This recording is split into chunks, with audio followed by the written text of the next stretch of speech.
They laughed when Dr. Elena Vasquez pulled her father's battered World War II flight helmet from the donation box at the Smithsonian's Air and Space Museum, dismissing it as worthless junk from some unknown airman until she scanned its serial number and unlocked a classified file that would rewrite aviation history and reveal the identity of America's most legendary ghost pilot. The morning sun streamed through the tall windows of the Smithsonian Institution's National Air and Space Museum as Dr. Elena Vasquez adjusted her visitor's badge and walked through the familiar corridors she hadn't seen in 15 years. Her heels clicked against the polished marble floors, echoing in the vast spaces filled with aircraft suspended from the ceiling like metallic angels frozen in flight. The smell hit her immediately, that unique combination of metal polish, leather, and the faint scent of aviation fuel that seemed permanently embedded in the building's walls. Elena clutched the worn leather briefcase containing her father's personal effects, items she'd finally decided to donate after keeping them stored in her garage for over a decade. Among them was his most prized possession, a weathered A2 flight jacket and the accompanying leather flight helmet he'd worn during his service as a maintenance crew chief in the Pacific Theater. She'd tried wearing the helmet as a child, swimming in its oversized dimensions while her father told her stories of the brave pilots he'd serviced, their planes returning from missions with bullet holes and battle scars. The aviation history department looked exactly as she remembered from her brief internship here during graduate school. The same cluttered desks overflowing with research materials, the same walls lined with black and white photographs of aircraft and airmen, the same musty smell of old documents and preservation chemicals. But everything felt smaller somehow, diminished by the years and her own growth beyond these walls. Dr. Vasquez? A young man in his mid-20s approached her desk, extending his hand with the eager enthusiasm she recognized in new museum staff. "I'm Kevin Martinez, the new assistant curator. Dr. Hoffman is in a meeting, but he asked me to handle your donation." Elena shook his hand, noting the slight tremor of nervousness in his grip. "Thank you for accommodating me on such short notice. I know you must have standard procedures for this sort of thing." "Not a problem at all," Kevin replied, gesturing toward a nearby table. "Why don't you show me what you've brought, and we can start the documentation process." Elena opened her briefcase carefully, removing each item with the reverence reserved for sacred objects. The flight jacket came out first, its brown leather cracked and faded, but still maintaining the dignified bearing of a garment that had witnessed history. Kevin's eyes widened slightly as he examined the patches and insignia, making notes on his tablet. "Beautiful condition for something this old," he murmured, photographing the jacket from multiple angles. "The patches indicate Pacific Theater service. Do you have any documentation about your father's unit?" "Some," Elena replied, producing a manila folder containing her father's discharge papers, commendations, and a few faded photographs. He served with the 43rd Fighter Squadron, maintaining P-51 Mustangs at various bases throughout the Pacific Campaign. Kevin nodded professionally, but Elena could see the slight disappointment in his expression. Maintenance crew stories, while important, weren't as glamorous as pilot narratives. The museum received dozens of similar donations each year, family members clearing out attics and garages, hoping their loved ones' service memorabilia might find a worthy home. If you enjoyed this video, hit that subscribe button and ring the notification bell so you never miss our latest content. Then Elena lifted the flight helmet from the briefcase. The leather was darker than the jacket, worn smooth by countless hours of wear. The chin strap hung loose, its metal hardware tarnished but intact. Most notably, a series of small scratches covered the crown marks Elena had assumed were simple wear and tear from years of service. The helmet sat on the table like a relic from another world, commanding a respect that seemed to transcend its humble appearance. "Now this is interesting," Kevin said, his demeanor shifting to genuine curiosity. He lifted the helmet carefully, turning it to examine the interior. The craftsmanship is exceptional.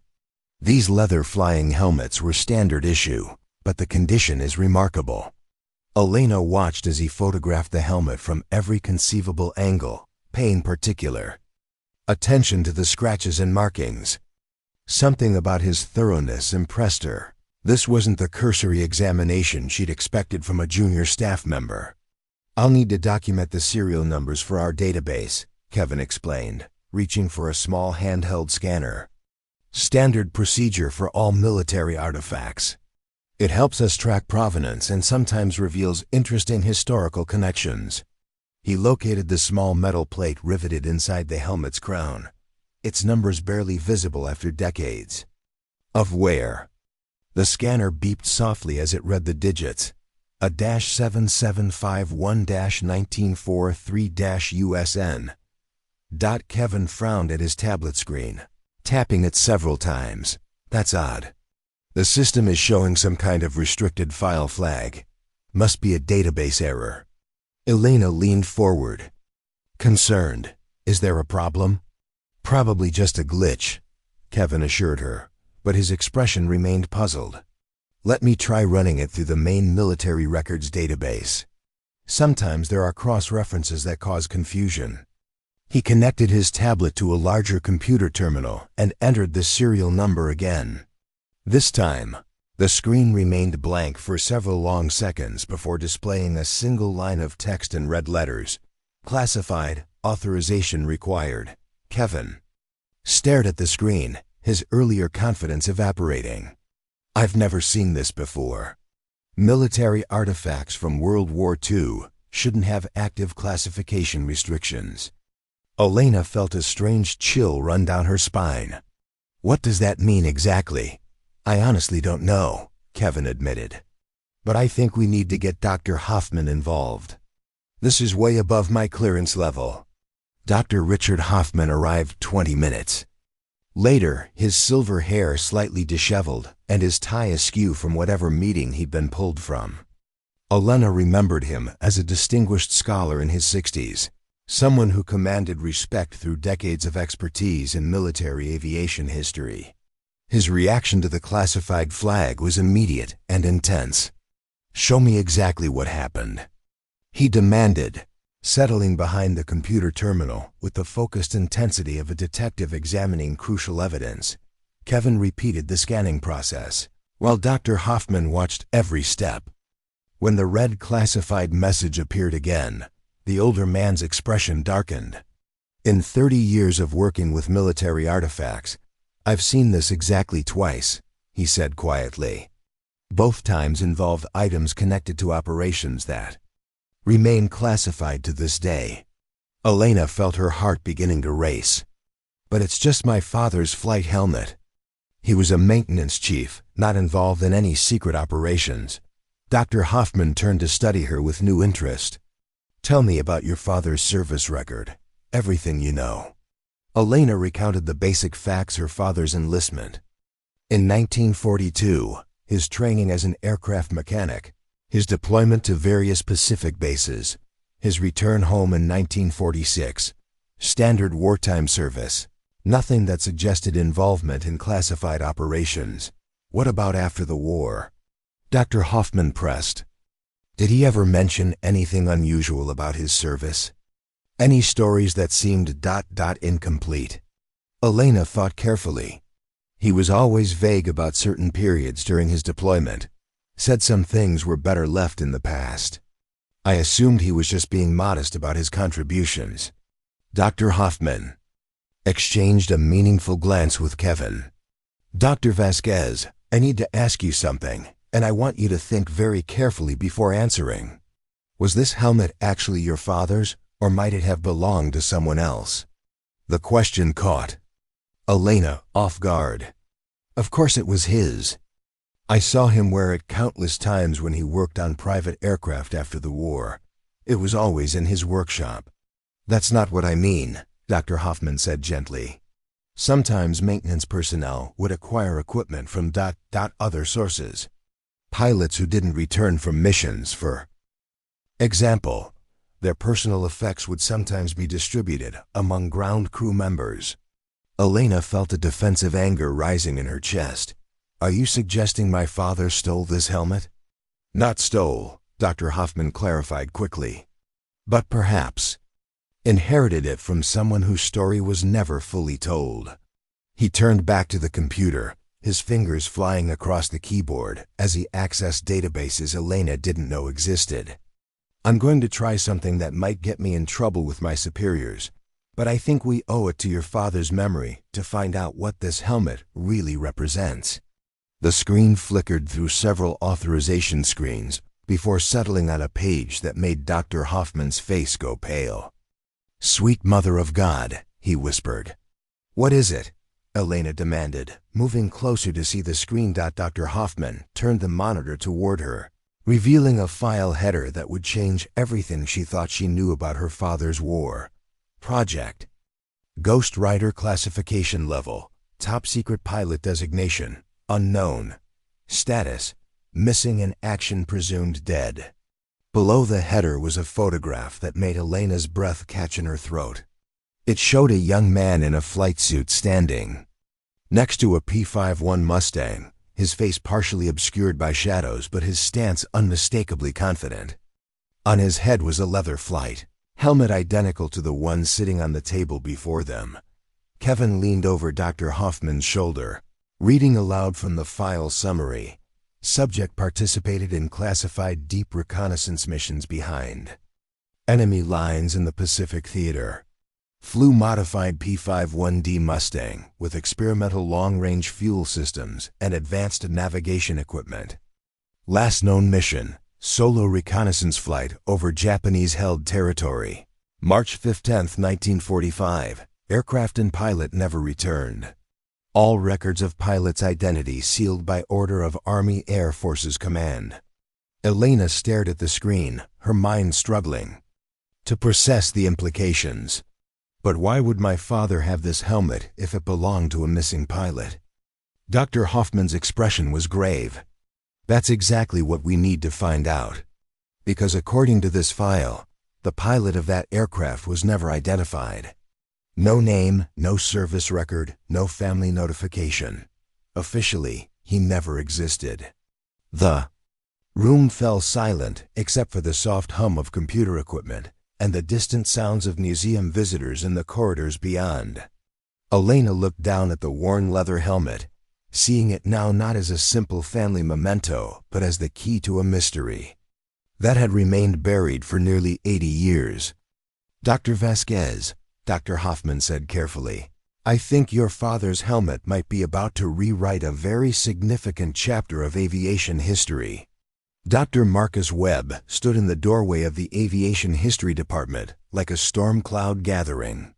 On the horizon, his imposing 6-foot frame filling the entrance as his steel-gray eyes swept across the room with undisguised irritation.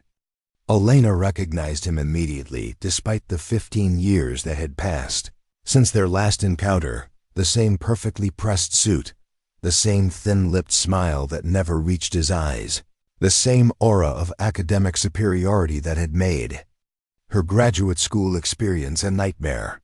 Dr. Hoffman, Webb's voice carried the authority of someone accustomed to immediate compliance.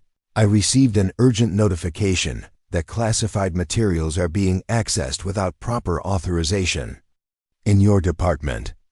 Elena felt her stomach drop as Webb's gaze shifted to her, and she watched the exact moment recognition dawned in his pale blue eyes.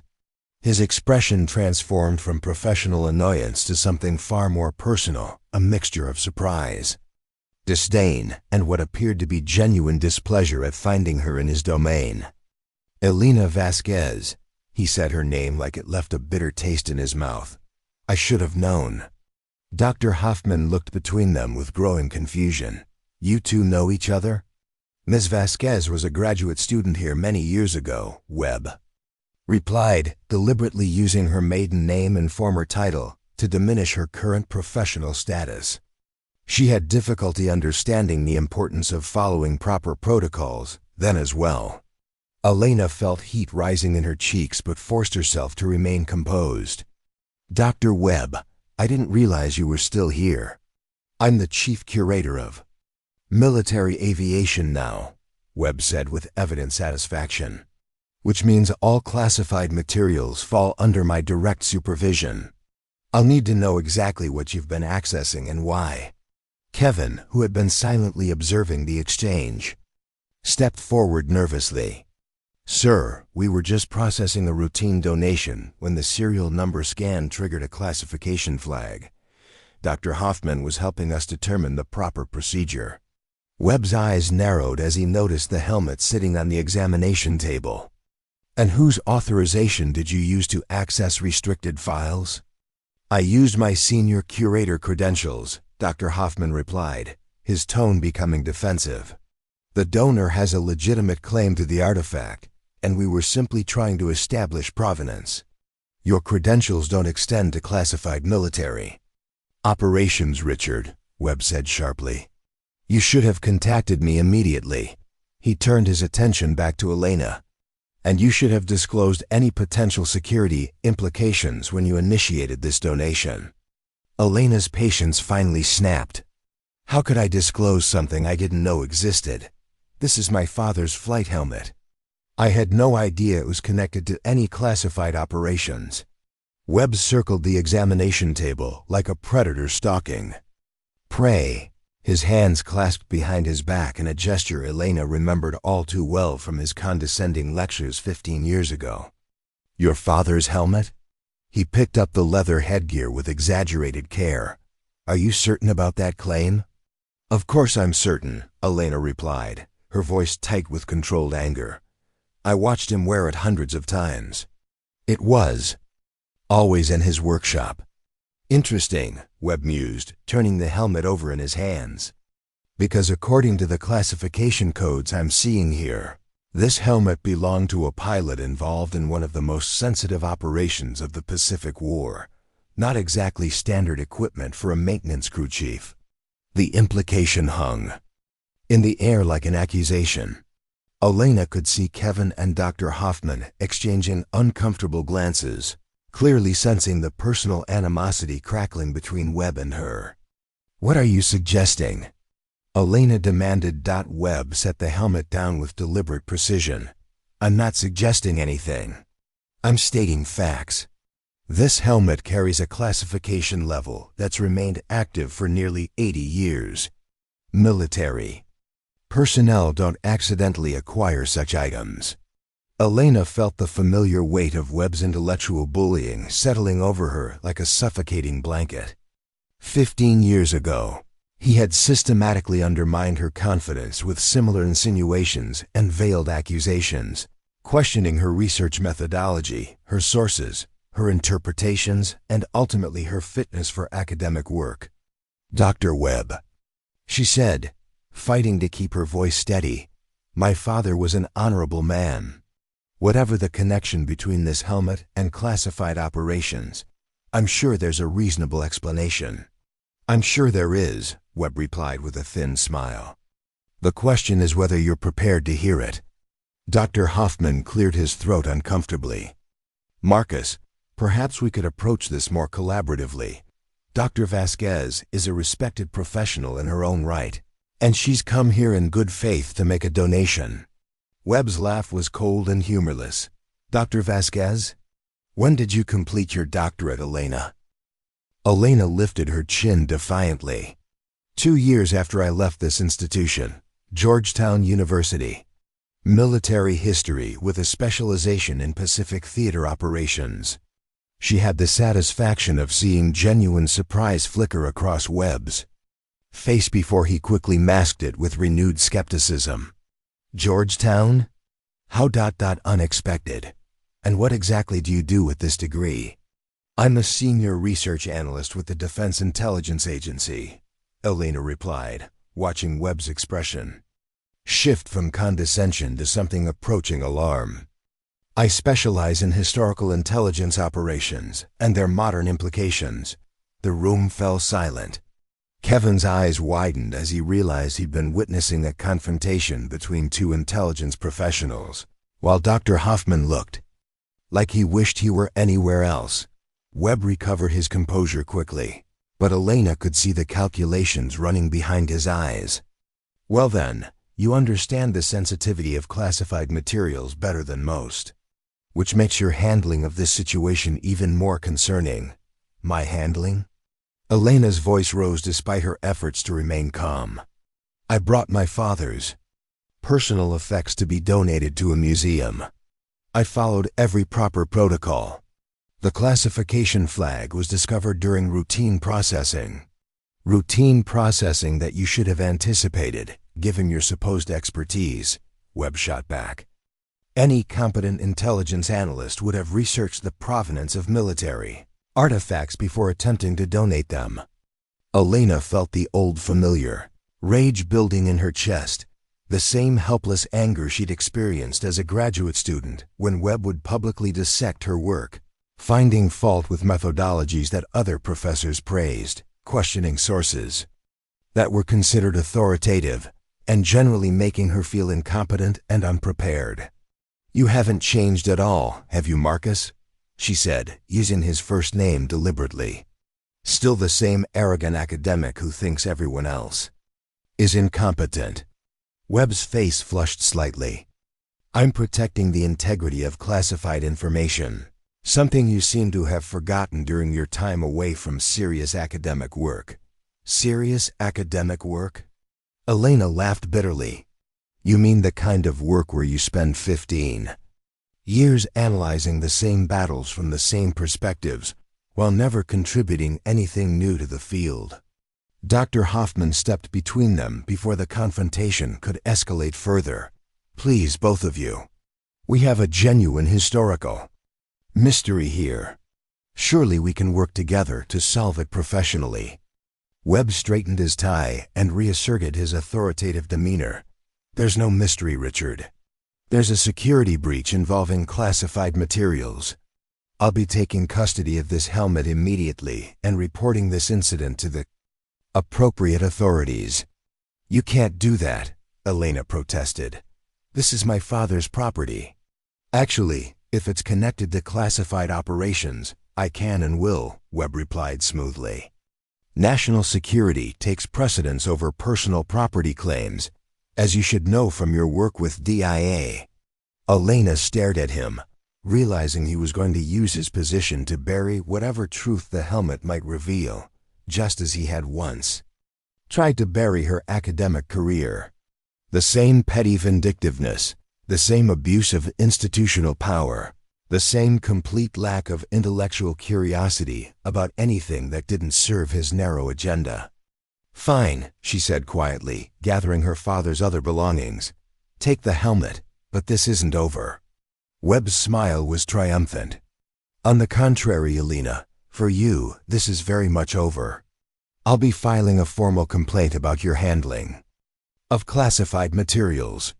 Your security clearance is about to become a significant liability. As Elena walked toward the door, she heard Kevin's voice behind her, barely audible but clearly distressed. Sir, shouldn't we at least try to determine the historical significance before, Mr. Martinez? Webb cut him off sharply. You would do well to remember that your job is to follow procedures, not to question the decisions of your superiors. Elena paused at the doorway, looking back at the helmet sitting on the examination table like a piece of evidence in a trial that would never be held. Webb stood beside it with his arms crossed, the victor claiming his prize. But as she walked through the museum corridors toward the exit, Elena made a decision that would change everything. Marcus Webb might have the institutional power to seize her father's helmet, but he had made one crucial mistake. He had underestimated how much she had learned about research and determination during the 15 years since he had driven her away from this place. The ghost pilot story was going to be told. Whether Webb approved or not, the memories crashed over Elena like a tidal wave as she sat in her car in the museum parking lot, her hands trembling on the steering wheel. 15 years dissolved in an instant, and she was 24 again, standing in Webb's office while he methodically destroyed her thesis research with surgical precision. Your interpretation of the Guadalcanal logistics operations is fundamentally flawed, Webb had said that terrible afternoon, April 2009. Her thesis draft spread across his desk like a patient on an operating table. You've cherry-picked sources to support a predetermined conclusion rather than following where the evidence actually leads. Alina had spent 18 months researching that thesis, poring over declassified documents at the National Archives, conducting interviews with surviving veterans, and piecing together a narrative that challenged conventional wisdom about supply chain operations in the Pacific Theater. She had been proud of the work until Webb began his systematic demolition. This interview with Master Sergeant Rodriguez contradicts your central argument, he had continued, circling sections of her text with a red pen like wounds. You've chosen to ignore his testimony about equipment shortages because it doesn't fit your thesis. That's advocacy, not scholarship. But sir, Alina had protested, Rodriguez's account has to be weighed against the official supply records, which clearly show that you don't understand the difference between reported figures and actual deliveries. Webb interrupted. Any competent researcher would have cross-referenced these documents with the unit after-action reports. Alina remembered the crushing weight of his disapproval, the way other graduate students began avoiding her in the corridors, the whispered conversations that stopped when she entered rooms. Webb's criticism wasn't confined to private meetings. He made sure her shortcomings were discussed in faculty seminars, in front of other students, in every forum where her reputation could be systematically undermined. The worst moment had come. During her thesis defense, Alina had prepared for months, anticipating every possible question, ready to defend her research against legitimate scholarly criticism. Instead, Webb had turned the defense into a public execution. Ms. Vasquez, he had said before the assembled committee, would you explain to us why you believe your limited archival research supersedes the established scholarship of recognized experts in this field? The question was loaded with implications that her research was limited, that she was presumptuous to challenge established authorities, that she lacked the qualifications to contribute meaningfully to academic discourse. Alina had stammered, through a response that satisfied no one, least of all herself. Furthermore, Webb had continued relentlessly. Your methodology section fails to address the obvious bias in your source selection. How do we know you haven't simply ignored evidence that contradicts your predetermined conclusions? Alina had looked around the room at the other committee members, searching for support, but found only uncomfortable expressions and averted eyes. Webb's reputation for scholarly rigor was legendary. If he said her work was flawed, who were they to disagree? The final blow had come in his written evaluation. Ms. Vasquez demonstrates enthusiasm for her subject matter, but lacks the analytical rigor and methodological sophistication required for serious historical scholarship. Her tendency to advocate for particular interpretations, rather than following evidence, objectively raises questions about her suitability for advanced academic work. Those words had followed her everywhere. When she applied for doctoral programs, Webb's evaluation was part of her file. When she sought research positions, his assessment colored how potential employers viewed her qualifications. The man had effectively ended her academic career before it had properly begun. Alina had left Washington that summer, defeated and humiliated, convinced that Webb was right about her limitations. She had taken a job teaching high school history in rural Virginia, telling herself that education was still a worthy calling, that she could make a difference in students' lives, even if she couldn't contribute to scholarly knowledge. But the doubts Webb had planted grew like weeds in her mind. Was she really cut out for research? Had she been fooling herself about her abilities?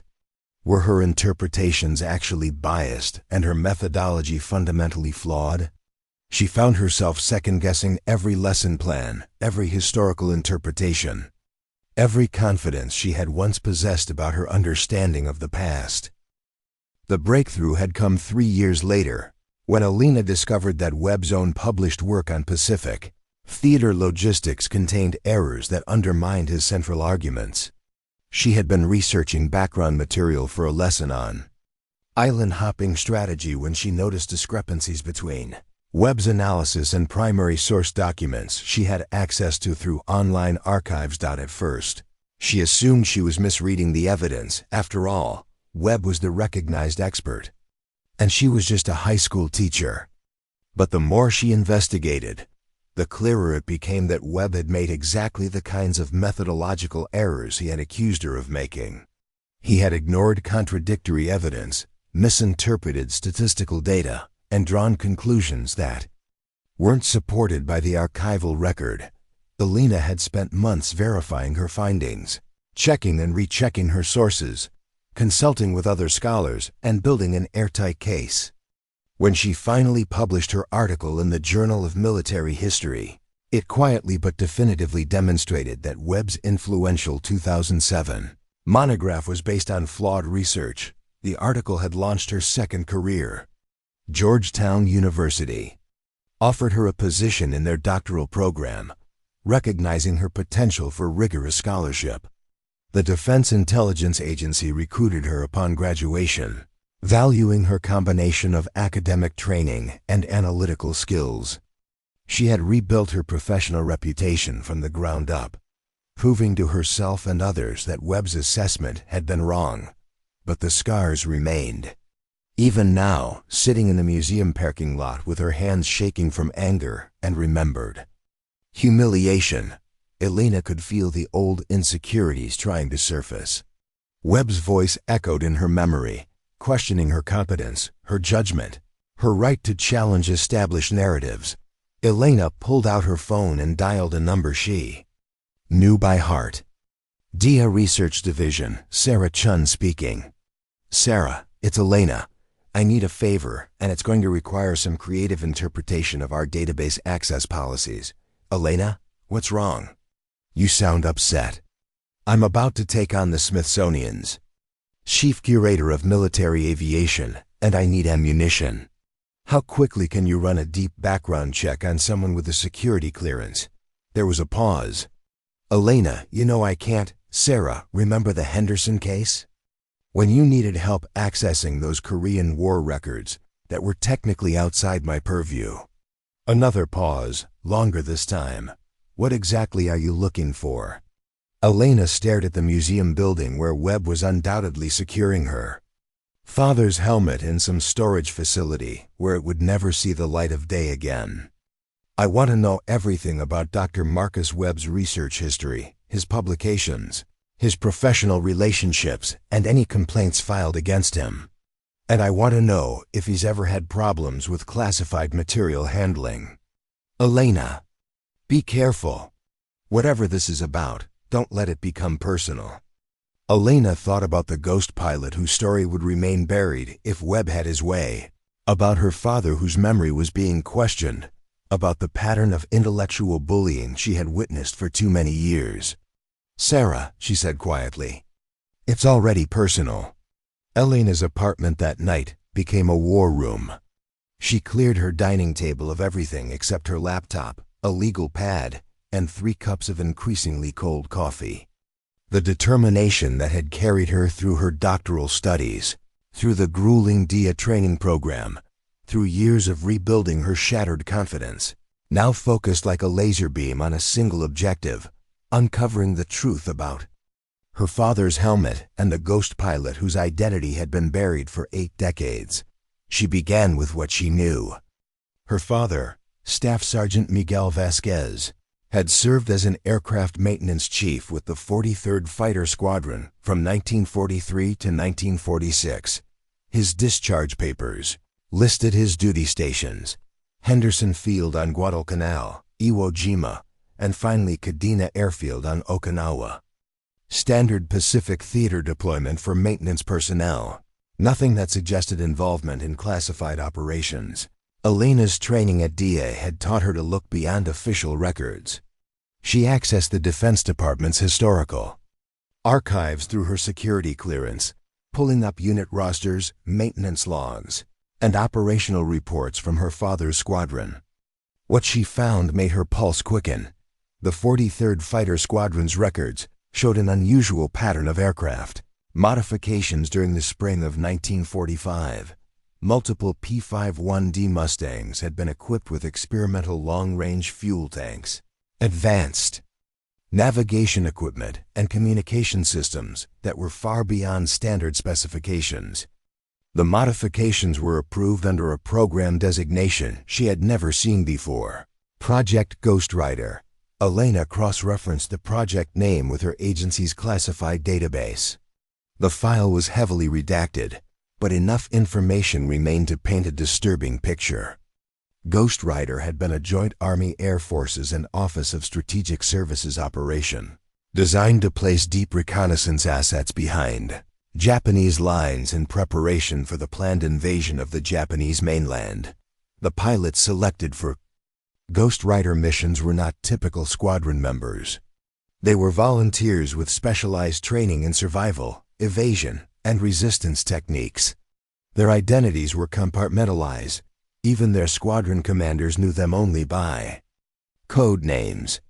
If a Ghostwriter pilot was shot down or captured, there would be no official record of their existence to compromise ongoing operations. Elena felt a chill as she read the operational parameters. Ghostwriter pilots flew solo missions deep into Japanese-controlled territory, gathering intelligence on troop movements, defensive positions, and supply lines. The missions were extraordinarily dangerous, with an expected casualty rate exceeding 70%. Most pilots were not expected to return. She pulled up the maintenance logs from her father's unit, searching for any reference to the modified aircraft. What she found confirmed her growing suspicions. Staff Sergeant Miguel Vasquez had been the primary maintenance chief for a series of aircraft designated only by numbers, Ghostwriter 1 through Ghostwriter 7. The logs showed his initials on dozens of pre-flight inspections, engine modifications, and equipment installations. But there was something else in the logs that made Elena's breath catch. Her father's handwriting appeared in the margins of several entries, not the standard maintenance notes, but personal observations written in his characteristic scrawl. Pilot nervous about radio equipment, read one entry. Requested extra. Check of navigation system, read another. And then, in an entry dated March 14, 1945, pilot asked me to keep his helmet safe. Said his wife would want something to remember him by. Elena stared at the screen, her father's words from decades past providing the first piece of the puzzle. The next day's entry, March 15, 1945, was the last reference to Ghostwriter 7 in the maintenance logs. The aircraft had departed on a reconnaissance mission over Japanese-held territory and never returned. She reached for her phone and dialed a number in California. Hello? The voice was elderly but sharp. Mr. Rodriguez? This is Elena Vasquez, Miguel Vasquez's daughter. My father served with you in the 43rd Fighter Squadron. Elena, Miguel's little girl. I remember when you were born. How are you, Mia? I'm well. Mr. Rodriguez, I'm calling because I'm researching something about my father's service, and I hoped you might remember some details. Your father was a good man, Elena. Best maintenance chief in the Pacific. We all trusted him with our lives. Do you remember anything about special aircraft modifications in 1945? Planes that were different from the standard Mustangs? There was a long pause. Why are you asking about that, Mia? Elena could hear the caution in his voice.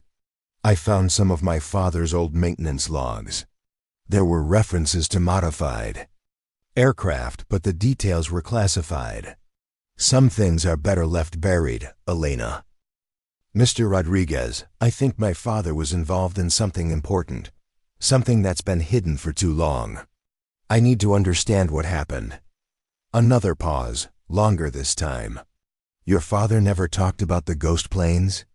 Elena's heart raced. Ghost planes? That's what we called them. 7 modified Mustangs that flew missions we weren't supposed to know about. Your father maintained all of them. He was the only one the pilots trusted with their aircraft.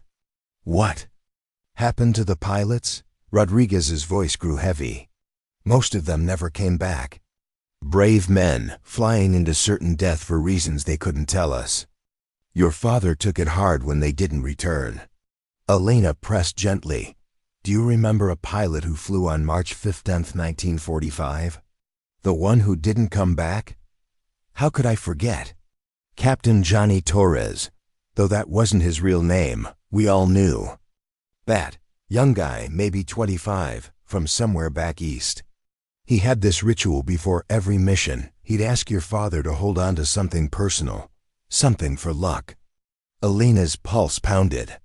What kind of something? His flight helmet. Every mission, he'd hand it to Miguel and say, "Keep this safe for me, Sergeant. I'll need it when I get back." March 15th was the last time we saw him. Elena closed her eyes, seeing her father in his workshop, carefully maintaining the leather helmet, treating it with a reverence she had never understood. What happened to Captain Torres? Nobody knows. His plane disappeared over Japanese territory. No radio contact, no wreckage found. The official report said he never existed. The whole Ghost Rider program was erased from the records.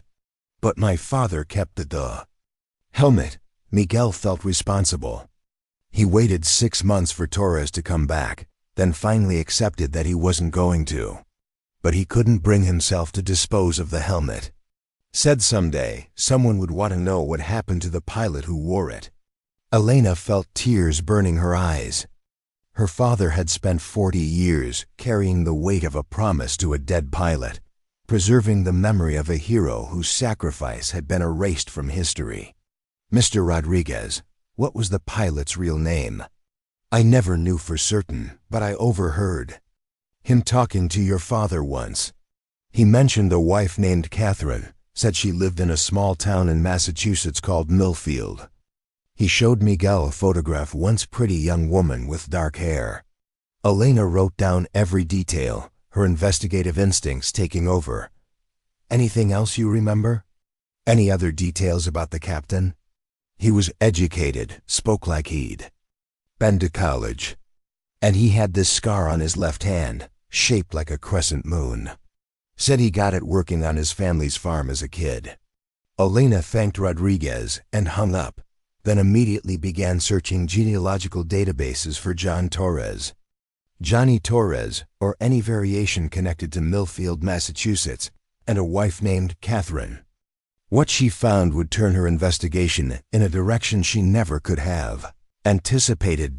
There was no record of any John Torres from Millfield marrying a Catherine during the 1940s, but there was a record of a Catherine Torres, widowed in 1945, who had spent 50 years searching for information about her missing husband, a pilot whose military service had been classified so deeply that the government denied he had ever existed.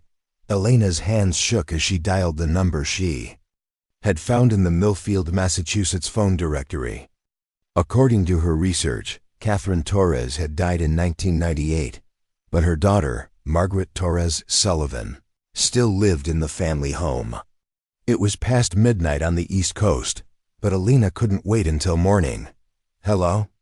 The voice was groggy, confused by the late hour. Mrs. Sullivan, my name is Elena Vasquez. I'm calling about your father, Captain John Torres. I believe I have information about what happened to him.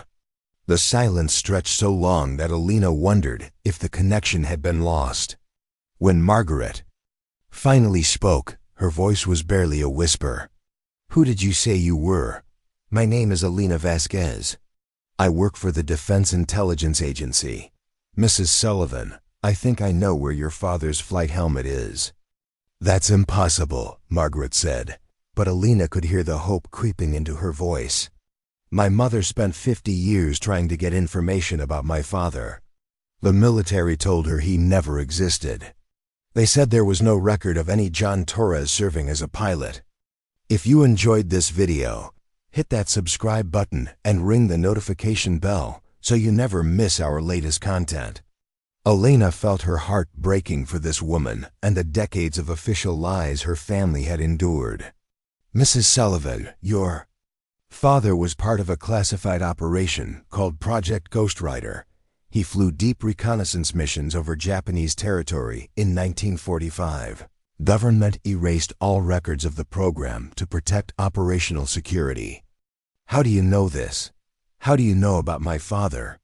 Elena took a deep breath. "Because my father was his maintenance chief. He's the one who's been keeping your father's helmet safe for the past 78 years. The sound that came through. The phone was half sob, half gasp. "His helmet? You have his helmet?" "I found it among my father's belongings after he died. I brought it to the Smithsonian today to donate it, but when they scanned the serial number, it triggered a classified file flag. Mrs. Sullivan, your father was a hero. He volunteered for missions that were essentially suicide runs, gathering intelligence to save American lives during the planned invasion of Japan." Margaret was crying now, years of suppressed grief and frustration pouring out. "My mother never stopped believing he was real.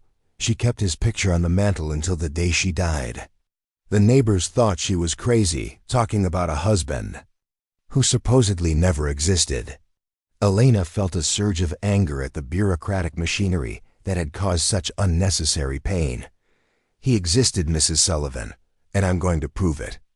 "But how, if the records were destroyed, ... "Not all of them," Elena said with grim determination. "I found maintenance logs, pilot rosters, and operational reports. The evidence is scattered, but it's there.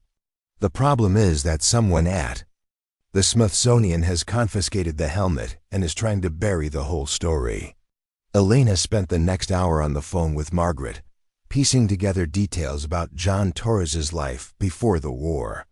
He had been born Jonathan Michael Torres in 1919, the son of a Massachusetts farming family. He had graduated from Boston University with a degree in engineering, married his college sweetheart Catherine in 1942, and immediately enlisted in the Army Air Forces. "He wrote to my mother regularly until early 1945, Margaret explained. Then, the letters stopped. When she contacted the military, they told her there was no record of her husband ever serving. They said she must be confused about his name or unit. That's because he was transferred to a classified program," Elena said. "His identity was compartmentalized for operational security. When he didn't return from his mission, the military couldn't acknowledge his existence without compromising the entire operation." Margaret provided Elena with copies of her father's letters, photographs, and personal documents, evidence that proved John Torres had been a real person with a real family, not the ghost the military had made him become.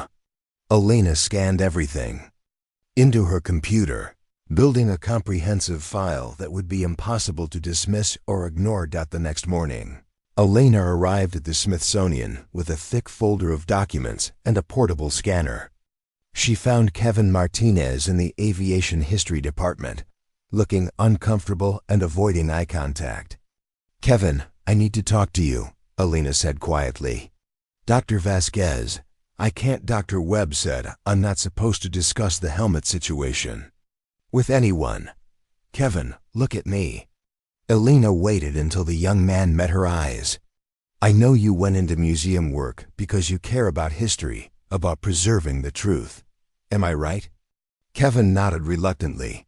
Elena opened her folder and spread photographs across his desk. "This is Captain John Torres with his wife Catherine on their wedding day, 1942. This is his college graduation photo. These are letters he wrote to his wife during his military service.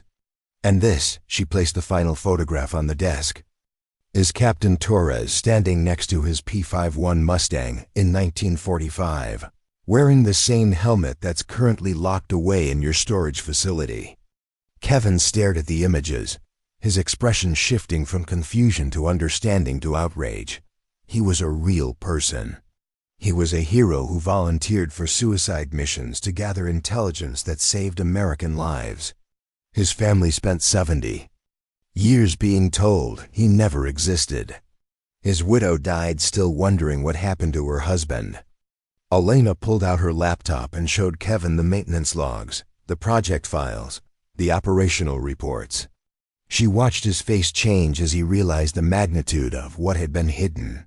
Dr. Webb said the helmet was connected to sensitive operations that needed to remain classified, Kevin said weakly. The operations ended in 1945. Kevin, the classification was maintained to cover up a bureaucratic failure, not to protect national security. Captain Torres's story should have been declassified decades ago. Kevin looked around the department. Nervously, "What do you want me to do?" Elena leaned forward. "I want you to help me document everything properly. I want you to help me give Captain John Torres the recognition he deserved 78 years ago. And I want you to help me prove that some stories are too important to stay buried." Kevin was quiet for a long moment, weighing his career security against his professional integrity. Finally, he reached for his access card. "Dr. Webb is in meetings all morning," he said quietly. "We have maybe 2 hours before he comes back." Elena smiled for the first time since entering the museum the previous day. "That's all we need." As they walked toward the storage facility, Elena felt a familiar excitement building in her chest, the same feeling she had experienced during her doctoral research, during her best intelligence work at DIA, during every moment when the pieces of a historical puzzle finally began falling into place.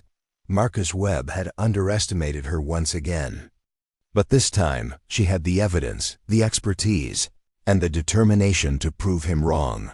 The call came at 6:47 a.m., jarring Elena awake from restless dreams filled with leather helmets and classified files.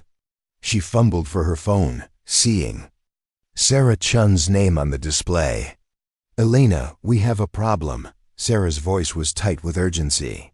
"Someone filed a formal complaint against you yesterday evening. Your access to classified databases has been suspended pending investigation." Elena sat up in bed, instantly alert. "What kind of complaint?" "Unauthorized disclosure of classified information to foreign nationals, misuse of government resources for personal gain, and violation of compartmentalized security protocols." "Elena, this is serious. The complaint alleges you've been sharing restricted intelligence with unauthorized personnel." Elena's blood ran cold. "Webb, that bastard is trying to destroy my career." The complaint was filed by Dr. Marcus Webb, Chief Curator of Military Aviation at the Smithsonian Institution. "He claims you accessed classified files related to World War II operations and discussed their contents with individuals who lack appropriate security clearances." Elena paced to her window, looking out at the pre-dawn darkness of Washington, D.C. "Sarah, you know me.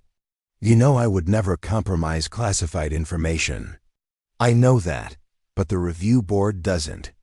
"Elena, they're talking about revoking your security clearance entirely. Without clearance, you can't work at DIA. This could end your career." Elena felt the familiar weight of Webb's institutional power pressing down on her, just as it had 15 years ago. But this time, she wasn't a vulnerable graduate student who could be intimidated into silence. "Sarah, I need you to look into Webb's background. Use whatever resources you have access to. I want to know about his research history, his publications, any complaints filed against him, and especially any irregularities in his handling of classified materials." "Elena, I can't, please. If I'm going down, I want to know who's pushing me." After hanging up, Elena drove to the Smithsonian, arriving before the museum opened to the public. She found Kevin Martinez waiting nervously by the staff entrance, his face pale with anxiety. "Dr. Vasquez, Dr. Webb wants to see you immediately. He's been here since 7 o'clock, and he's furious about something." Elena followed Kevin through the empty corridors to Webb's office, steeling herself for the confrontation she knew was coming. Webb sat behind his massive desk like a judge preparing to deliver a sentence.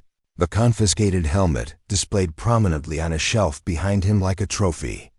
"Sit down, Elena," Webb said without looking up from the papers spread across his desk. "We need to discuss your future." Elena remained standing. "You filed a complaint against my security clearance." Webb finally raised his eyes, and Elena saw genuine satisfaction in his expression. "I filed a report documenting your mishandling of classified materials. The fact that your superiors chose to suspend your clearance pending investigation suggests they take these matters seriously. You know perfectly well I didn't mishandle anything. I accessed files related to my father's military service through proper channels." Webb leaned back in his chair, his fingers steepled in front of him. "Did you or did you not discuss the contents of classified files with individuals who lack appropriate security clearances?" Elena felt the trap closing around her, but she refused to show weakness. "I discussed historical facts with a museum curator and a veteran's family member. Nothing I shared wasn't already available in declassified sources." "That's not for you to determine," Webb said sharply. "Classification decisions are made by authorized personnel, not by individual analysts who think they know better." Elena moved closer to his desk, her hands clenched at her sides. "This isn't about classification, Marcus. This is about you protecting your little kingdom from anyone who might challenge your authority." Webb's composure cracked slightly. "My authority? You waltz in here after 15 years, stirring up classified materials, making unauthorized contact with foreign nationals." "Foreign nationals?" Elena interrupted. "You mean the American veteran I interviewed? The American citizen whose father died serving this country? The veteran you contacted without security clearance verification, whose background you never properly investigated?" Webb pulled a folder from his desk drawer. "Did you know that Frank Rodriguez, the man you spoke with in California, has a son who works for a Mexican telecommunications company with suspected ties to Chinese intelligence services?" Elena stared at him, realizing the depth of his paranoia and vindictiveness. "You investigated a 90-year-old veteran because I asked him about his World War II service? I investigated potential security breaches in my department. Something you should have done before making unauthorized contact with unvetted individuals." Elena felt her anger building to dangerous levels. "You're destroying people's lives to cover up a bureaucratic mistake from 78 years ago." Webb stood up abruptly, his face flushed with anger. "I'm protecting national security from a reckless analyst who thinks rules don't apply to her." "Rules?" Elena laughed bitterly.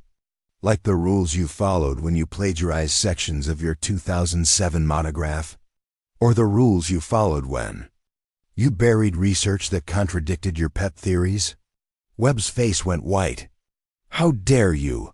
"I dare because I have evidence," Elena said quietly.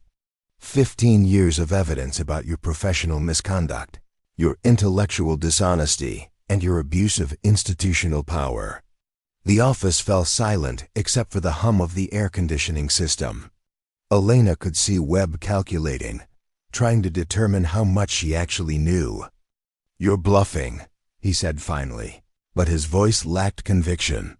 Elena pulled out her phone and showed him a series of documents. "These are comparative analyses of your published work and your source materials. These are emails from colleagues questioning your research methods. And these are formal complaints filed against you by junior staff members over the past decade. Complaints that were buried by administrators who didn't want to deal with the controversy." Webb sank back into his chair, his earlier confidence evaporating. "What do you want?"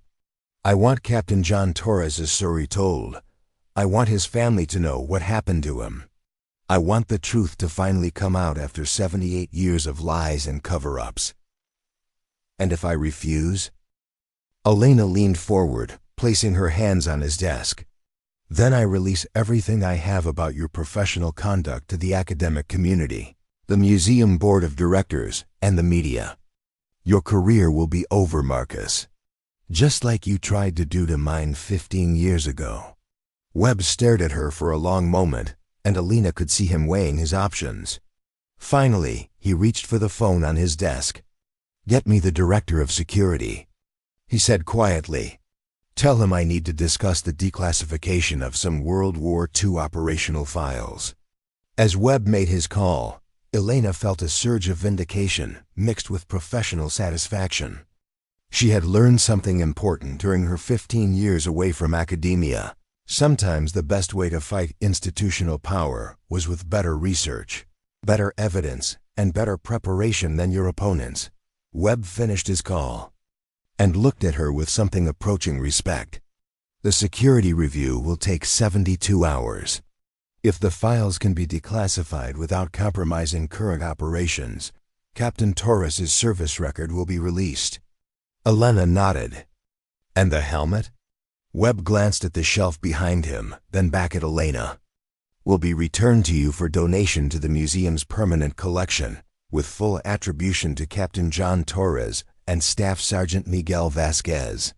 Elena felt tears threatening, but she maintained her composure. "Thank you." Webb was quiet for a moment, then said something that surprised her. "Elena, I owe you an apology. Not just for this situation, but for how I treated you 15 years ago. I was wrong about your abilities as a researcher." Elena studied his face, seeing genuine regret in his expression. "Why, Marcus? Why did you try so hard to destroy my career?" Webb looked down at his hands. "Because you threatened everything I thought I knew about how this profession worked. You asked better questions than I did, found sources I had missed, reached conclusions I hadn't considered. Instead of learning from you, I tried to eliminate you." Elena felt the last of her old anger finally dissipate. "We could have been colleagues, Marcus. We could have worked together." Webb nodded sadly. "Yes, we could have. And the field would have been better for it."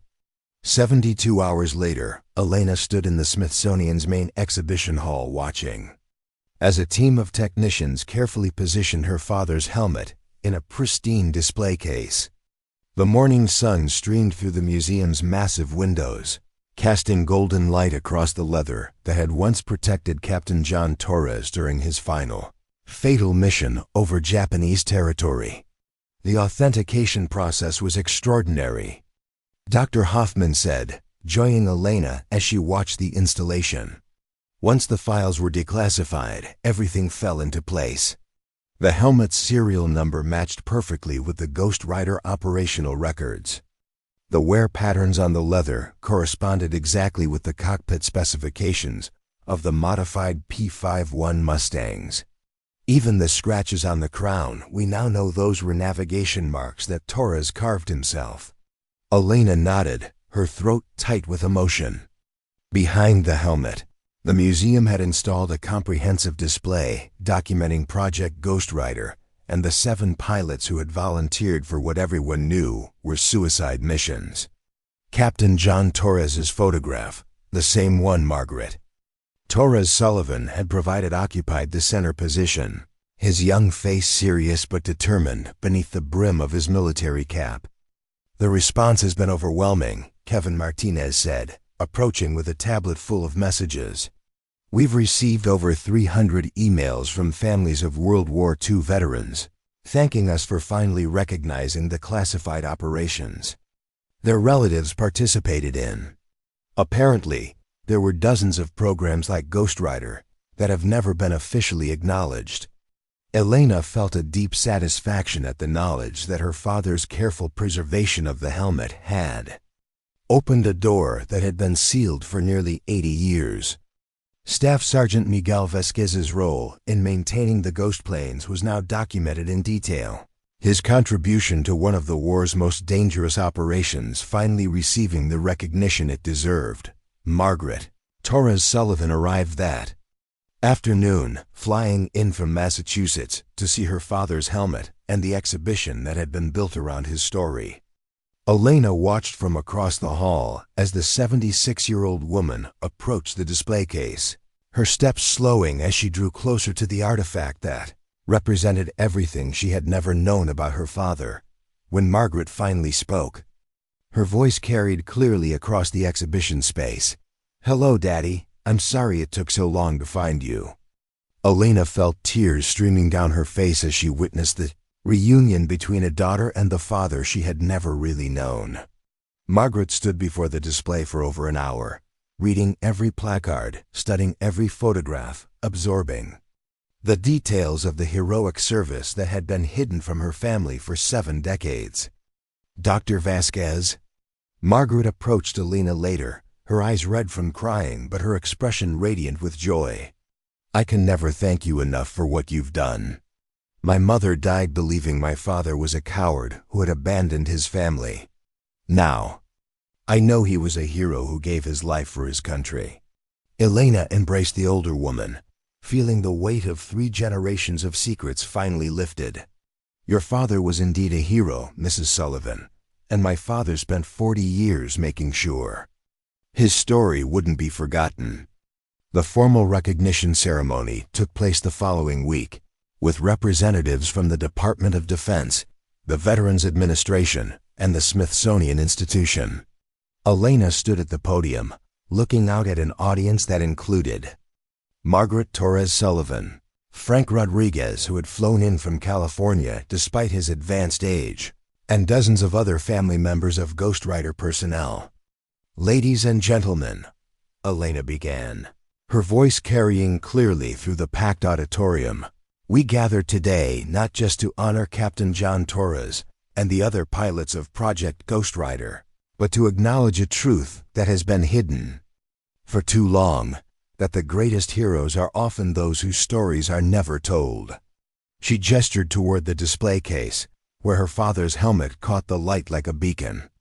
"Staff Sergeant Miguel Vasquez understood something that took me 40 years to learn, that sometimes our most important duty is simply to remember, to preserve the evidence of courage even when that courage cannot be publicly acknowledged, to keep faith with those who trusted us with their stories." Elena's voice strengthened as she continued. "Captain Torres and his fellow Ghostwriter pilots knew they were flying into almost certain death. They volunteered anyway, because they believed their sacrifice might save the lives of thousands of other American servicemen. They flew alone, without recognition, without glory, without any certainty that their families would ever know what happened to them." The audience was completely silent, hanging on every word, but they were not forgotten. In workshops and garages across America, maintenance chiefs and crew members kept their equipment, their photographs, their personal effects. They carried the weight of classified secrets for decades, waiting for the day when the truth could finally be told. Elena looked directly at Margaret Torres Sullivan, who was clutching a handkerchief and nodding through her tears. "Today, we honor not just the pilots who flew the missions, but the men on the ground who prepared their aircraft, who worried about their safety, who mourned their loss in silence. We honor Staff Sergeant Miguel Vasquez and dozens of others like him, who understood that some promises transcend official classifications and bureaucratic convenience." The applause was thunderous, but Elena wasn't finished. "The helmet in that display case represents more than one man's service or one family's sacrifice. It represents the truth that heroism comes in many forms, that courage is often quiet and unrecognized, and that the most important battles are sometimes fought not with weapons, but with the simple determination to preserve memory against all efforts to erase it." Elena paused, thinking of Webb's attempt to bury the story, of the decades of official denials, of all the families who had been told their loved ones never existed. We cannot bring back Captain Torres or the other Ghostwriter pilots. We cannot restore the years their families spent wondering and doubting. But we can ensure that their sacrifice is finally acknowledged, their courage finally recognized, and their stories finally told. As Elena stepped down from the podium, she was approached by a distinguished older man in a Navy uniform. "Dr. Vasquez, I'm Admiral Richardson, Chief of Naval History. I wanted to personally thank you for your work on this case. Your research has identified dozens of other classified operations from World War II, that deserve similar recognition. We'd like to offer you a position heading up our historical declassification project. Elena looked back at the display case where visitors were already gathering to read about Captain Torres and Project Ghostwriter. Her father's helmet sat in its place of honor, no longer a forgotten relic but a symbol of courage, sacrifice, and the power of memory to triumph over institutional secrecy. "Admiral," she said, "I'd be honored to accept." 6 months later, Elena stood in the Pentagon's newly established historical declassification office, surrounded by file cabinets containing thousands of documents that had remained classified for decades, not because of national security concerns, but because of bureaucratic inertia and institutional embarrassment. The office overlooked the Potomac River, and through her window she could see the Smithsonian museums in the distance, including the Air and Space Museum, where her father's helmet continued to draw visitors from around the world. Her desk was covered with case files, each representing a family that had spent decades wondering about a loved one's military service. The Ghostwriter revelation had opened floodgates. Veterans' families across the country had contacted the Pentagon, sharing stories of classified operations, mysterious assignments, and official denials that had persisted for generations. Dr. Vasquez, her assistant, Lieutenant Commander Sarah Park, knocked on the open door. "Dr. Webb is here to see you." Elena looked up in surprise. She hadn't spoken to Webb since the day he had agreed to declassify the Ghostwriter files, though she had heard through professional channels that he had undergone something of a transformation following their confrontation. Webb entered her office, looking older but somehow more relaxed than she remembered. His typically perfect attire was slightly rumpled, and there was a humility in his posture that she had never seen before.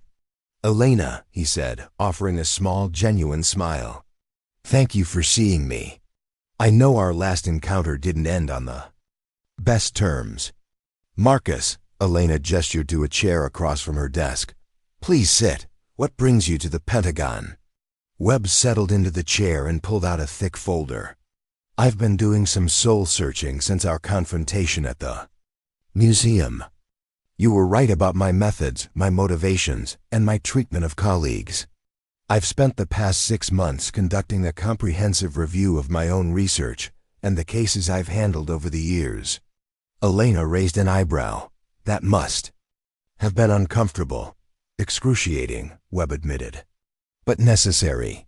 "Elena, I found 17 cases where I suppressed or dismissed evidence that contradicted my preferred interpretations. 17 families who were denied information about their relatives' service because I was more interested in protecting my academic reputation than uncovering the truth." He opened the folder and spread several documents across Elena's desk. "These are preliminary research files on classified operations I've identified through my review. Operations involving personnel whose families have been told for decades that their loved ones never existed or never saw combat." Elena examined the documents, recognizing the careful research methodology and attention to detail that had once made Webb a respected scholar. "This is excellent work, Marcus. What do you want to do with it?" Webb met her eyes directly. "I want to make amends. I want to work with your declassification project to restore these people's histories to their families. I know I don't deserve consideration after everything I've done, but I'm hoping you'll let me contribute to something meaningful." Elena studied his face, seeing genuine remorse and determination. "Are you sure about this? This kind of work doesn't bring academic glory. Most of it is tedious research through dusty archives, and the recognition goes to the families, not the researchers. I'm 62 years old, Elena. I've had enough academic glory to last several lifetimes, and most of it was built on other people's suppressed stories. I'd rather spend my remaining years giving those stories back to the people they belong to." Elena made a decision that surprised her with its immediacy. "We have a consulting position available. The pay isn't great, and you'd be working under my supervision. Are you comfortable with that?" Webb's laugh was rueful but genuine. Elena, 15 years ago, I was too proud to recognize your brilliance. Today, I'd be honored to work under your supervision. 3 weeks later, Elena found herself back at the Smithsonian, this time for the opening of a new permanent exhibition, Hidden Heroes, the classified operations of World War II. The exhibition featured artifacts and stories from dozens of secret missions, including not just Ghost Rider, but also underwater demolition teams, long-range reconnaissance units, and intelligence operations that had remained buried for decades. Margaret Torres Sullivan stood beside Elena as they watched visitors move through the exhibition, many of them family members of the newly recognized heroes. Margaret had become something of a celebrity among military history enthusiasts, traveling around the country to speak about her father's service and the importance of preserving military history. "Dr. Vasquez," Margaret said quietly, "have I ever told you what my mother's last words were?" Elena shook her head. She said, "Tell Johnny I never stopped believing in him." She died still hoping that someday someone would prove that her husband had been real, that their love had been real, that his sacrifice had mattered. Elena felt the familiar tightness in her throat that came whenever she thought about the decades of unnecessary pain caused by bureaucratic secrecy. "I wish she could have lived to see this," Margaret continued, gesturing toward the exhibition. "But I know she would be proud that other families won't have to wait as long as we did." Across the exhibition hall, Elena spotted Webb working with Kevin Martinez to install a new display about Pacific Theater Intelligence Operations. The former curator had thrown himself into the declassification work with an energy and dedication that impressed everyone who worked with him. His academic credentials opened doors that had been closed to other researchers, while his newfound humility made him an effective advocate for the family seeking answers. "Dr. Vasquez?" A young woman approached, carrying a worn leather flight jacket. "I'm Jennifer Chun, Captain David Chun's granddaughter. I saw your presentation about the declassification project online. I think my grandfather might have been involved in something similar to Ghost Rider." Elena smiled, recognizing the hopeful expression she had seen on dozens of faces over the past months. "Let's take a look at what you have. Do you have any documentation about your grandfather's service?" As Jennifer began telling her grandfather's story, mysterious assignments, official denials, family secrets that had persisted for generations, Elena felt the deep satisfaction that came from meaningful work. Each case was different, but the pattern was always the same: brave individuals who had served their country in classified operations, only to have their service erased from official records when their missions ended. Webb joined them as Jennifer displayed her grandfather's flight jacket, his experienced eye immediately noting details that suggested special operations involvement. "The insignia modifications are consistent with deep reconnaissance units," he observed. "And these fabric patches, I've seen similar ones in files related to Operation Vengeance." Elena nodded, already formulating a research plan. "Jennifer, we'll need to do some archival work, but I think we can help you uncover your grandfather's story."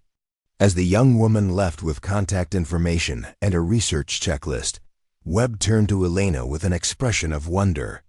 "You know what strikes me most about this work?" he said.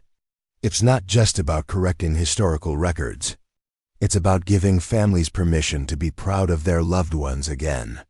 Elena looked around the exhibition hall, seeing visitors of all ages reading the stories of the hidden heroes, many of them wiping away tears as they encountered accounts that resonated with their own family histories. "That's exactly right, Marcus. Sometimes the most important battles aren't fought with weapons, they're fought with evidence, persistence, and the simple refusal to let important stories disappear." Webb nodded slowly. "One spent too many years fighting the wrong battles, Elena. Thank you for showing me what the right ones look like." As they walked through the exhibition together, Elena felt a profound sense of completion. Her father's careful preservation of Captain Torres's helmet, had not only restored one hero's story, it had opened a pathway for hundreds of other hidden stories to finally see the light. The ghost pilot was no longer a ghost, and neither were the dozens of other heroes whose stories were being recovered through the declassification project. Most importantly, the families who had spent decades wondering and doubting now had answers, recognition, and the knowledge that their loved ones' sacrifices had finally been acknowledged. Alina paused before her father's helmet in its place of honor, thinking about the promise he had kept for 40 years and the chain of events that had brought them all to this moment. "Thank you, Papa," she whispered. "You were right to keep it safe." 2 years after the opening of the Hidden Heroes exhibition, Alina received a phone call that would fundamentally change her understanding of her father's role in the Ghostwriter program. The voice on the other end belonged to Dr. Yuki Tanaka, a Japanese historian from Tokyo University who had been researching wartime records recently discovered in a bombed-out archive building in Kyushu. "Dr. Vasquez, I have found something extraordinary," Dr. Tanaka said in carefully measured English. "Documents that suggest your Captain Torres may not have died in 1945. Alina nearly dropped the phone. "What do you mean?" "We have confirmation that his aircraft never returned from the mission." "Yes, but I have found Japanese military records indicating that an American pilot was captured alive after his aircraft was shot down over Kagoshima Prefecture in March 1945. The pilot was held in a secret interrogation facility, and the records suggest he survived until at least August 1945. Alina felt her world shifting beneath her feet. "Are you certain the pilot was Torres?" "The physical description matches perfectly. Young American pilot's wings, crescent-shaped scar on left hand. The Japanese called him the ghost who would not speak because he refused to provide any information beyond his name, rank, and serial number." Alina's mind raced through the implications. If Torres had survived the war as a prisoner, why had he never returned home? Why had there been no record of his capture or liberation? Dr. Tanaka continued. "Dr. Vasquez, there is more. The interrogation facility was overrun by Soviet forces in August 1945, before American troops reached the area. The Japanese records end abruptly, with no indication of what happened to the American prisoners." Alina immediately booked a flight to Tokyo, bringing Webb along as a research partner. The transformation in their working relationship had been one of the most unexpected developments of the past 2 years. Webb's encyclopedic knowledge of wartime operations, combined with his newfound commitment to uncovering suppressed truths, made him an invaluable collaborator. The Japanese archives were housed in a modern building in downtown Tokyo, but the documents Dr. Tanaka showed them had the musty smell of decades spent in damaged storage facilities. The papers were written in a mixture of Japanese and English, with detailed interrogation reports that painted a picture of Torres as an extraordinarily resilient prisoner who had endured months of questioning without revealing operational secrets. The Japanese interrogators were fascinated by him, Dr. Tanaka explained, translating sections of the reports. They called him supernatural because of his ability to withstand psychological pressure. One report describes him as a pilot who flies like a ghost and refuses to be broken like a man. Webb studied photographs attached to the interrogation files, grainy images that showed a thin, defiant young man in tattered flight gear. Despite the poor quality, the resemblance to the pilot in Torres's military photographs was unmistakable. "The question is what happened when the Soviets arrived," Alina said. "Did they liberate the American prisoners or treat them as intelligence assets?" Dr. Tanaka's expression grew troubled. "That is where the story becomes very dark, Dr. Vasquez. I have been in contact with researchers at the Russian State Military Archive. They have found references to American prisoners transferred to Soviet facilities in Siberia for extended debriefing about Western military capabilities." Alina felt a chill that had nothing to do with the air conditioning in the archive building. Are you saying Torres might have been sent to a Soviet prison camp? It is possible. Many American servicemen captured by Japanese forces in the final months of the war disappeared when Soviet troops liberated prison facilities. Some were repatriated immediately, but others vanished into the Soviet system. The implications were staggering. If Torres had survived the war only to disappear into Soviet custody, it would explain why American authorities had maintained the fiction of his death. Acknowledging his survival would have required admitting that the U.S. government had abandoned him to foreign captivity. Elena and Webb spent 3 days in the Tokyo archives, photographing every document related to Torres's capture and imprisonment.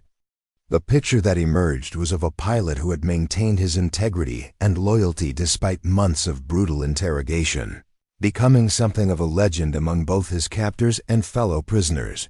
One document particularly struck Elena, a letter Torres had attempted to smuggle out through a sympathetic Japanese guard. Written in pencil on rice paper, it was addressed to "My beloved Catherine" and contained a message that broke Elena's heart. "My darling wife, if you receive this, know that I am alive and thinking of you every moment. I cannot say where I am or when I might return, but I promise you that I will never stop trying to come home to you. Tell our daughter when she is old enough to understand that her father loves her more than life itself, and that everything I have endured has been for the hope of holding you both again." Elena stared at the letter, realizing that Torres had known about Margaret's birth even while in captivity. The Japanese had apparently allowed him to receive some personal mail as part of their psychological manipulation tactics. Elena, Webb said quietly, "We need to pursue the Soviet connection. If there's any chance Torres survived beyond 1945, his family deserves to know." The Russian archives proved more challenging to access, requiring months of diplomatic negotiations and academic exchanges. When Elena and Webb finally arrived in Moscow, they were escorted to a restricted facility outside the city where wartime intelligence records were stored. Under heavy security, Dr. Natasha Volkov, their Russian counterpart, was a stern woman in her 50s who had spent decades researching Soviet treatment of foreign prisoners during and after World War II. Her English was precise but colored with a slight accent that made every statement sound official. "Your Captain Torres appears in our records under the designation Subject 47 of," Dr. Volkov explained, opening a thick file folder. "He was transferred to Interrogation Center 19 in Magadan in September 1945, along with 12 other American servicemen captured by Japanese forces." Elena felt her pulse quicken. What happened to him at this facility? Dr. Volkov's expression remained neutral, but Elena detected a slight hesitation before she answered.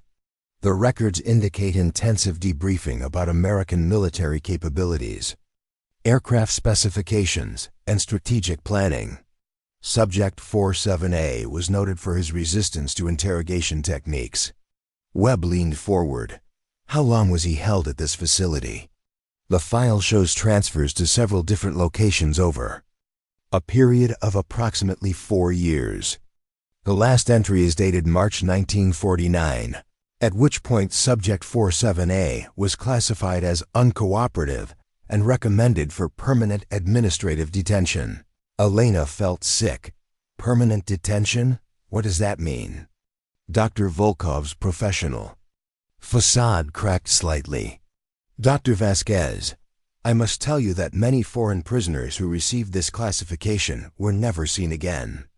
However, there are also cases where prisoners were quietly released years later without official documentation." Elena stared at the Russian files, trying to process the possibility that Torres had spent 4 years in Soviet prison camps, enduring interrogation and detention while his family believed he was dead. The psychological torture of such an experience was almost unimaginable.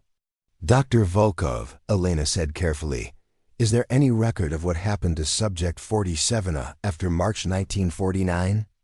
The Russian historian was quiet for a long moment, clearly weighing her words.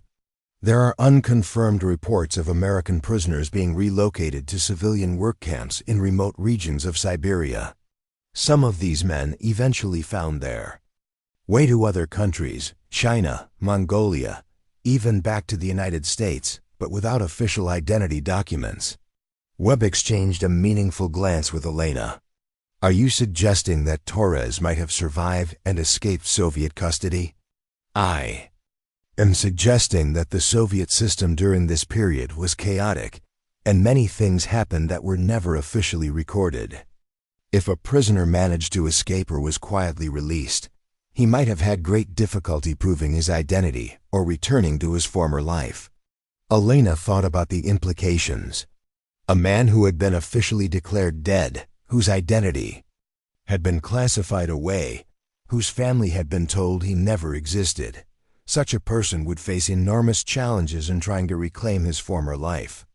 Dr. Volkov, would it be possible for us to access records from the civilian work camps you mentioned? The Russian historian shook her head. Those records are held by different agencies and are not available to foreign researchers. However, I can tell you that there have been occasional reports over the decades of American veterans appearing in remote Soviet communities, men who claim to be former prisoners of war, but lack documentation to prove their identities. Elena felt a spark of hope mixed with frustration. Reports? What kind of reports? Mostly from Soviet citizens who encountered these men and were curious enough to document their stories. Local historians, teachers, sometimes just people who thought the stories were interesting enough to preserve. Elena looked at Webb, seeing the same determination in his eyes that she felt building in her own chest. They had come too far and uncovered too much to stop now. Dr. Volkov, Elena said, we need to see those reports. All of them. The Russian historian studied Elena's face for a long moment, then reached for another file folder. Dr. Vasquez, what I am about to show you is not officially part of our archives. These are personal documents that were donated by private citizens. Over the years, they have never been verified or investigated. She opened the folder and spread out a collection of letters, photographs, and handwritten accounts. At the top of the pile was a faded photograph showing a group of men working in what appeared to be a lumber camp. In the background, barely visible but unmistakably present, was a figure wearing what looked like a modified military flight jacket. Elena picked up the photograph with trembling hands, studying the distant figure through a magnifying glass. The man's posture, his build, even the way he held his shoulders, everything seemed familiar from the photographs of Torres she had studied for months. When was this taken? She asked. Dr. Volkov checked the documentation attached to the photograph. 1952, timber camp near Yakutsk. The person who donated this photograph claimed one of the workers was an American who spoke limited Russian but could repair any mechanical device in the camp. Elena felt her heart racing. The timeline fit perfectly. If Torres had been released or escaped from detention in 1949, he could easily have ended up in a civilian work camp by 1952. Webb was studying other documents in the collection, his expression growing more excited with each page. Elena, look at this letter. It's from a Soviet teacher who encountered an American worker in 1954. She describes him as a man who carried great sadness in his eyes and spoke often of a wife and daughter he had lost to the war. Elena read the letter, her hands shaking, with the possibility that they were tracing Torres's path through the Soviet system, following breadcrumbs that might lead to the truth about his ultimate fate.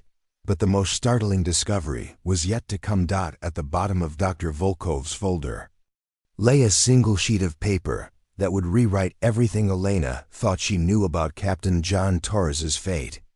It was a hospital admission record from Anchorage, Alaska, dated September 15, 1958, for a patient listed only as John Doe, a malnourished man in his late 30s who had been found unconscious near the docks, speaking fragmented English.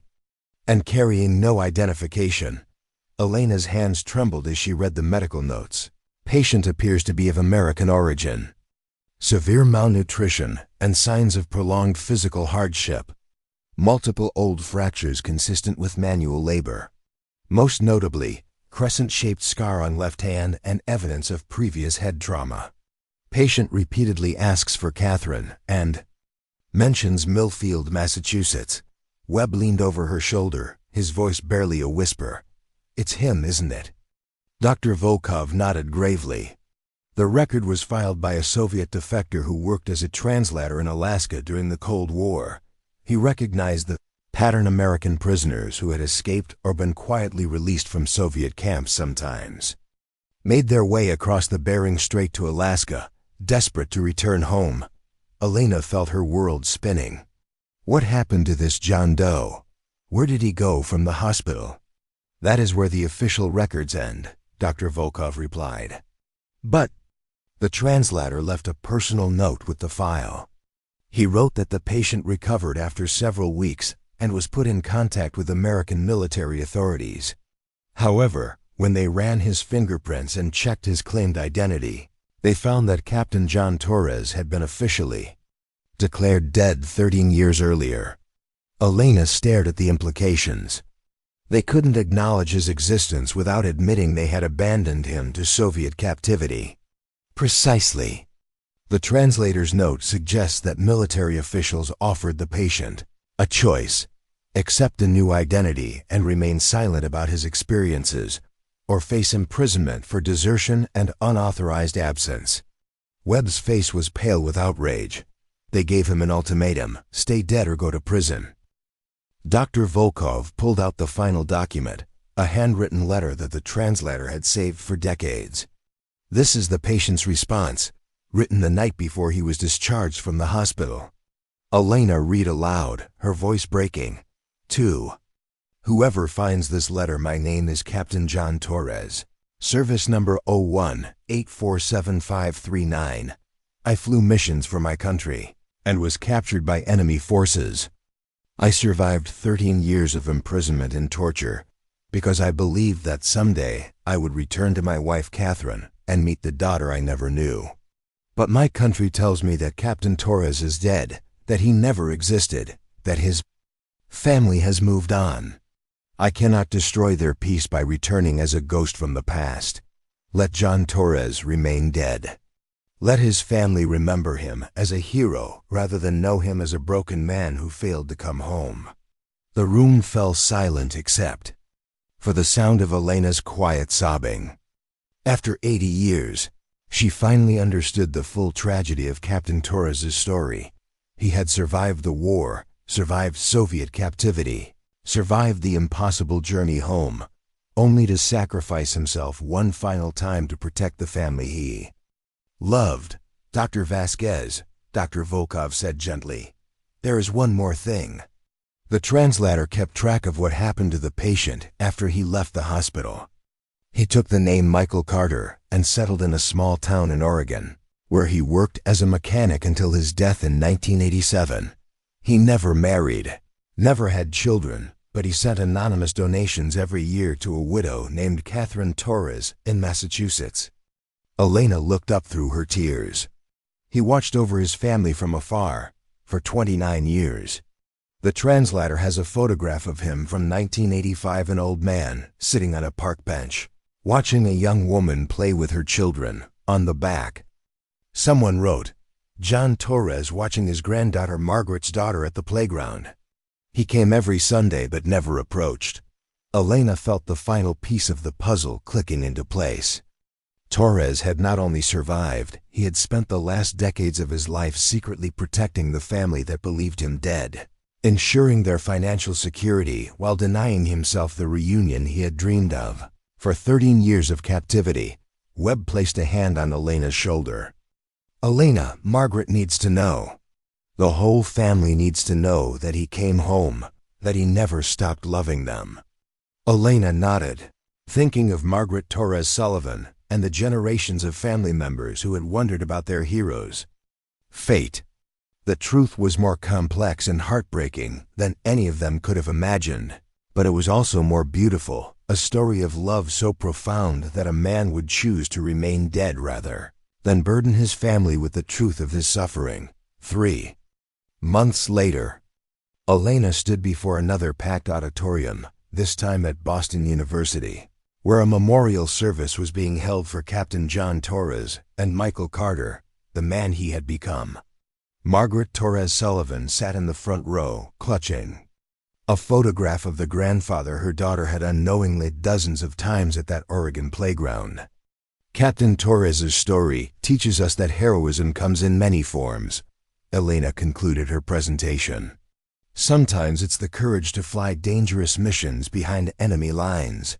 Sometimes it's the strength to survive years of captivity without breaking. And sometimes it's the love profound enough to sacrifice your own happiness to protect the people you cherish most. She gestured toward the display that now traveled to museums across the country. Her father's carefully preserved helmet, alongside newly discovered artifacts from Torres's life as Michael Carter, including tools from his Oregon workshop and letters he had written but never sent to his family. Staff Sergeant Miguel Vasquez kept Captain Torres's helmet safe for 40 years, waiting for the day when the truth could be told. Today, we honor both men, the pilot who gave everything for his country and his family, and the maintenance chief who ensured his story would never be forgotten. Elena paused, looking out at the audience filled with military families, historians and young people who had never heard these stories before. In our digital age, when everything seems recorded and preserved, we sometimes forget that the most important stories are often the ones that someone fought to erase. The ghost pilot was never truly a ghost. He was a man who loved so deeply that he chose to disappear rather than cause pain to those he cherished. As the ceremony concluded and people began filing out, Elena was approached by a young man in his 20s who bore a striking resemblance to the photographs of Captain Torres. "Dr. Vasquez, I'm David Carter, Michael Carter's neighbor's son from Oregon. My family has something that belonged to him, something we think you should see." Elena's heart raced. "What is it?" David pulled out a worn leather journal. "We found it in his workshop after he died. It's full of letters he wrote to his family over the years, letters he never sent. The last entry is dated just days before his death in 1987. Elena opened the journal to the final page, reading Torres's final words. "My beloved Catherine, my precious Margaret, my dear grandchildren, I have watched you from afar and seen you build beautiful lives filled with love and purpose. That is worth more than any reunion could have been. Tell them someday that John Torres kept his promise. He never stopped trying to come home. He just learned that sometimes the greatest love is knowing when to stay away." Elena closed the journal, feeling the weight of a story that had taken 8 decades to fully unfold. Captain John Torres had indeed come home, not in the way anyone expected, but in the way that mattered most. His love had transcended death, captivity, and the bureaucratic machinery that had tried to erase him from history. As Elena walked out of the university building into the Boston evening, she thought about the power of ordinary people to preserve extraordinary stories. Her father had saved a helmet, Margaret had preserved photographs, Dr. Volkov had collected forgotten documents, and David Carter had kept a journal that nobody knew existed. Together, they had rescued Captain John Torres from the shadows of history and given him the recognition he had earned not once, but many times over, as a pilot, as a prisoner, and as a man whose love proved stronger than any force that tried to destroy it. The ghost pilot's incredible journey finally comes to light. After 8 decades of secrecy, what other hidden heroes might be waiting to have their stories told? Share your thoughts in the comments below, and don't forget to subscribe for more amazing stories of courage, sacrifice, and the power of love to transcend even the darkest chapters of history. Your support helps us uncover these forgotten tales and give recognition to the heroes who deserve to be remembered.